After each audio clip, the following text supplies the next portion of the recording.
మండల తెలుగుదేశం పార్టీ ద్వారా land titling act Jaganmohan Reddy ప్రభుత్వం చేసినటువంటి యాక్ట్ రైతులకి ఉరితాలు వేసే విధంగా ఉంది. ఖచ్చితంగా ఈ యాక్ట్ ఉద్దేశం ఏమంటే జగన్మోహన్ రెడ్డి స్వార్థపూరితమైన రాజకీయాల కోసం ఆయనకి ఇప్పటికీ ఆయన లక్షల కోట్లు అప్పులు చేసినాడు.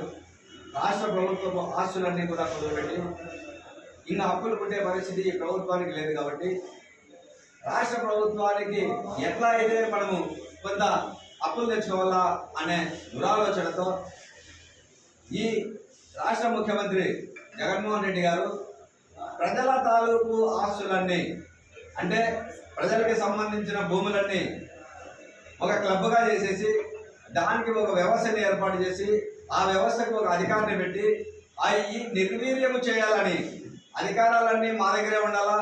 వాళ్ళు ఎవరైతే ఆ పొలం యజమానులు ఉంటారో యజమానులకు పూర్తిగా హక్కులు లేకోకుండా ఒక టీఆర్ఓ అనే అధికారిని పెట్టి ఆ అధికారి ద్వారా ఇప్పుడు ఏదైనా కానీ మేము సొంత ఆస్తి మా కొడుకో కూతురుకో ఇవ్వాలంటే కూడా ప్రజలు దాన విగ్రహ దస్తావేజు చేయాలంటే కూడా టీఆర్ఓ నుంచి పర్మిషన్ తెచ్చుకోండి దౌర్భాగ్యమైన పరిస్థితి ప్రభుత్వం కల్పించింది.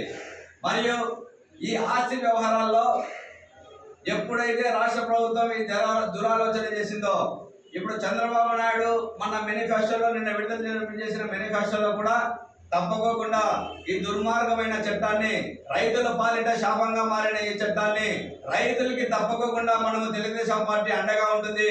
ఈ దురాలోచనతో చేసిన ఈ చట్టాన్ని వెంటనే మనం ప్రభుత్వం వచ్చిన తర్వాత రద్దు చేస్తామని నిన్ననే చంద్రబాబు నాయుడు కూడా చెప్పడం జరిగింది. కనుక రైతు సోదరులు ఎవ్వరు కూడా ఈ చట్టానికి ఎవరు కూడా భయపడాల్సిన పని లేదు. జగన్మోహన్ రెడ్డికి 2024 మే 13వ తారీఖు జరగబోయే ఎన్నికల్లో ప్రతి రైతు సోదరుడు కూడా జగన్మోహన్ రెడ్డికి ఏదైతే ఈ దురాలోచన పరిపాలన చేస్తున్నాడో ప్రజలంతా కనిపెడుతున్నారు. ఆయన ఎప్పుడెప్పుడు ఇంటికి పంపాలా, ఆయన ప్రభుత్వాన్ని ఎప్పుడెప్పుడు సాగనంపాలా అని చెప్పి ప్రజలు 1000 కళ్ళతో ఎదురు చూస్తున్నారు. తప్పకోకుండా నువ్వు తెచ్చిన ఈ నల్ల చట్టాలన్నీ కూడా ఏమి జరగవు. ఈ భూస్థాపితం అయిపోతుంది, చట్టాలు అయిపోతే నీ ప్రభుత్వం అయిపోతుంది. చంద్రబాబు నాయుడు ముఖ్యమంత్రి 2024లో మే 13 తర్వాత మన ఎన్డీఏ ప్రభుత్వం వస్తుంది. తప్పకోకుండా ప్రజలకైతేనేమి రైతాంగానికైతేనేమి నువ్వు చేస్తున్నటువంటి కీడు పనులను ఎట్టి పరిస్థితుల్లో కూడా ఆమోదించదు తెలుగుదేశం పార్టీ. తెలుగుదేశం పార్టీ ప్రజల పక్షానే ఉంటుంది. ఈ టైటిలింగ్ రైతుకు సంబంధించిన ఈ ల్యాండ్ టైటిలింగ్ యాక్ట్ ని తప్పకుండా రద్దు చేస్తుందని చెప్పి సభాముఖంగా నేను తెలియజేస్తూ తెలుగుదేశం పార్టీ రైతాంగానికి వెన్నుదన్నుగా నిలుస్తుందని చెప్పి కూడా మరొకసారి గుర్తు చేసుకుంటూ విరమిస్తున్నాం. జై తెలుగుదేశం, జై చంద్రబాబు నాయుడు. కొలిపించి ఆ నంబర్ల పైన నువ్వు సర్వే చేసి నంబర్ల పైన నీ ఫోటో ఎప్పుడు వేస్తున్నావో అప్పుడే అర్థమైపోయింది. ఈ ఫోటో జగన్మోహన్ రెడ్డి ఫోటో ఎందుకు పెడుతున్నాడు, జగన్మోహన్ రెడ్డి చీర అనేది అందుకు కూడా రైతుల అవగాహన వచ్చింది. మరి పాస్బుక్లన్నీ మారుస్తూ పాస్బుక్లో నీ ఫోటో పెట్టుకొని ఆ రైతు ఫోటో లేకుండా నీ ఫోటో ఎందుకు ముద్రించుకుంటున్నావు కూడా అర్థం కావట్లేదు. అప్పుడు కూడా ఎవరు రైతులు సహకరించలేదు. కొంతమంది ఆ సహకరించిన రైతులందరికీ నీ ఫోటో పెట్టి పాస్బుక్లు జారీ చేయడం జరిగింది. మరి ఇప్పుడు ఏకంగా వాళ్ళ రిజిస్టర్ పత్రాలనే నీ దగ్గర పెట్టుకొని కనీసం లోనుకు పోయి బ్యాంక్ లోనుకు పోయి కూడా నీ పర్మిషన్ తీసుకోపోయే పరిస్థితి ఏర్పడిందంటే ఈరోజు రైతులు ఎంత బాధపడుతున్నారో నీకు అర్థం కావట్లేదు. ఈ చీకటి జీవోలన్నీ రాబోయే దినాల్లో చంద్రబాబు నాయుడు ముఖ్యమంత్రి అయితేనే ఈ చీకటి జీవోలన్నీ రద్దు చేసి మరీ రైతులకి వారి హక్కులను వాళ్ళ పొలాలపైన వాళ్ళకు ఉండే హక్కులు వాళ్ళకి ఇస్తారని చెప్పి మేము ఆశిస్తున్నాం. అలాగే ఈ రైతులు కూడా ఇది అర్థం చేసుకొని ఇటువంటి నాయకుల్ని మనం ఇంటికి పంపిస్తే తప్ప మన భూములపైన లాస్ట్ మన కుటుంబాలపైన కూడా మనకి అర్హత లేకుండా చేస్తాడు. దీన్ని రైతులంతా గుర్తుపెట్టుకొని ఇటువంటి నాయకుల్ని తొందరలో ఇంటికి పంపిస్తే మనము మన భూములు మన పిల్లలు జాగ్రత్తగా ఉంటామని చెప్పి మీ అందరికీ రైతులందరికీ తెలియజేసుకుంటూ సెలవు తీసుకుంటున్నాం. ల్యాండ్ టైటిలింగ్ 2002 చట్టాన్ని రద్దు చేస్తూ ఆయన ఒక తీర్మానం చేయడం జరిగింది.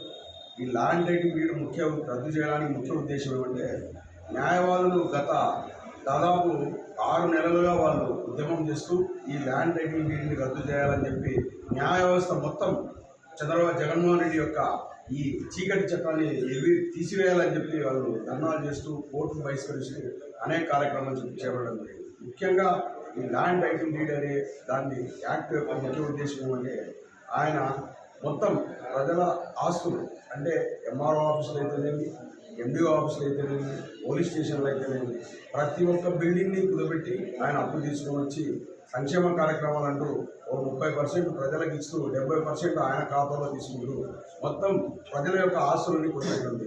ఇక తిరిగి ఇంకా కుదబెట్టడానికి వేరే మార్గం లేక ఇప్పుడు ల్యాండ్ టైటిల్ డీడ్ చట్టాన్ని తీసి ఒక టీఆర్ఓ అధికారులు పెట్టి మొత్తం ప్రజల యొక్క ఆస్తులు, రైతుల యొక్క ఆస్తులన్నింటినీ ఆయన ఆధీనంలో తీసుకొని దానిపైన కూడా అప్పు తెచ్చుకొని రేపు పొద్దున ప్రభుత్వాన్ని నడిపే పరిస్థితి వచ్చింది. ఇప్పటికే దాదాపు 10 లక్షల కోట్లు అప్పు తేవడం జరిగింది.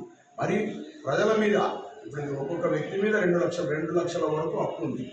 ఆ అప్పు తీర్చే యోగ్యత లేక రేపు పొద్దున ప్రభుత్వం వస్తే మళ్ళీ ఏం చేయాలా అని ఆ దురాలోచనతో ఈ నల్ల చట్టాన్ని తేవడం జరిగింది.